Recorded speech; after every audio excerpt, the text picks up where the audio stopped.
वाकई में चमत्कार होते हैं और कल हमने पुण्य श्लोक अहिल्याबाई होलकर में चमत्कार होते देखा।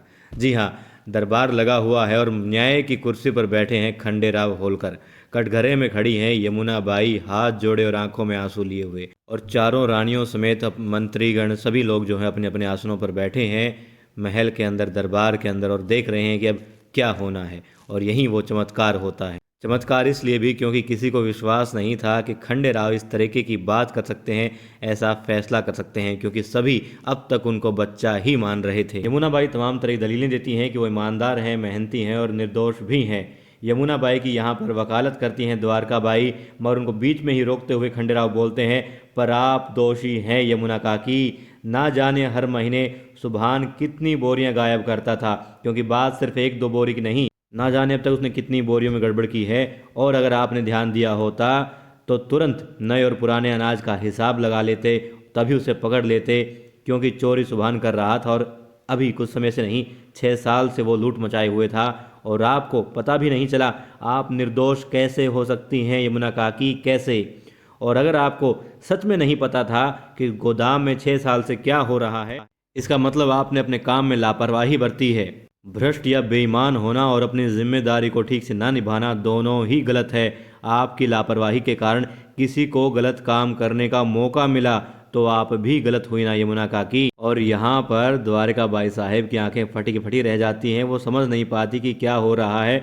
वो अब तक जिसे बच्चा मानती आई थी और बेपरवाह मस्ताना मानती आई थी, वो आज इतनी समझदारी की बातें कर रहा है। उसे तो साक्षात, जी हाँ, खंडेराव के अंदर मल्हार राव होलकर की छवि दिखाई देने लगी थी। वो इस सोच में थी कि ये इतनी जल्दी ऐसे कैसे इतनी बड़ी बड़ी बातें करने लग गया।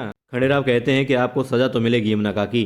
क्या महीने में एक बार भी आप गोदाम में नहीं गई? और यदि गई हैं तो आपको पता कैसे नहीं चला कि नए और पुराने अनाज में कितना अंतर है, क्या हिसाब है? खंडेराव कहते हैं सजा तो आपको मिलेगी। इस पर द्वारिकाबाई बीच में बोलती और कहती हैं क्या भरोसा करना गलत है? इन्होंने सुभान पर भरोसा किया, उसने भरोसा तोड़ा, तो इनकी क्या गलती है? खंडेराव कहते हैं भरोसा करना गलत नहीं है, मगर यदि आप पर भरोसा कर करके आपको कोई जिम्मेदारी सौंपी जाए और आप उसे अच्छे से ना निभाएं तो गलती आपकी है।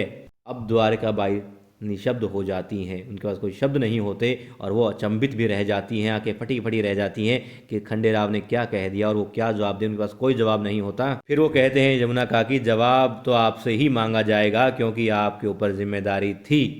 द्वारकाबाई फिर अनुरोध करती हैं और वो कहती हैं कि इसे छोड़ दीजिए।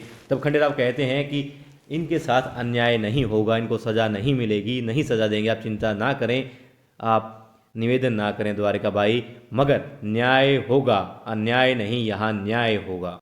खंडेराव का ये रूप, इसको चमत्कार ना कहें तो क्या कहें, क्योंकि किसी ने भी नहीं सोचा था कि खंडेराव इस तरीके से सबको अचंभित कर देंगे, एक ऐसा रूप दिखाएंगे। जो उंगलियां मृदंग पर चला करती थी, जो दिमाग हमेशा खेलने के बारे में सोचा करता था, वो राज काज की इस तरीके से, इन बारीकियों के साथ में, इस तर्क के साथ में बातें कर रहा है, जो एक समय पहले तक मल्हार राव होलकर को लोग देखते आए थे, सुनते आए थे कि वो ऐसा कर रहे हैं।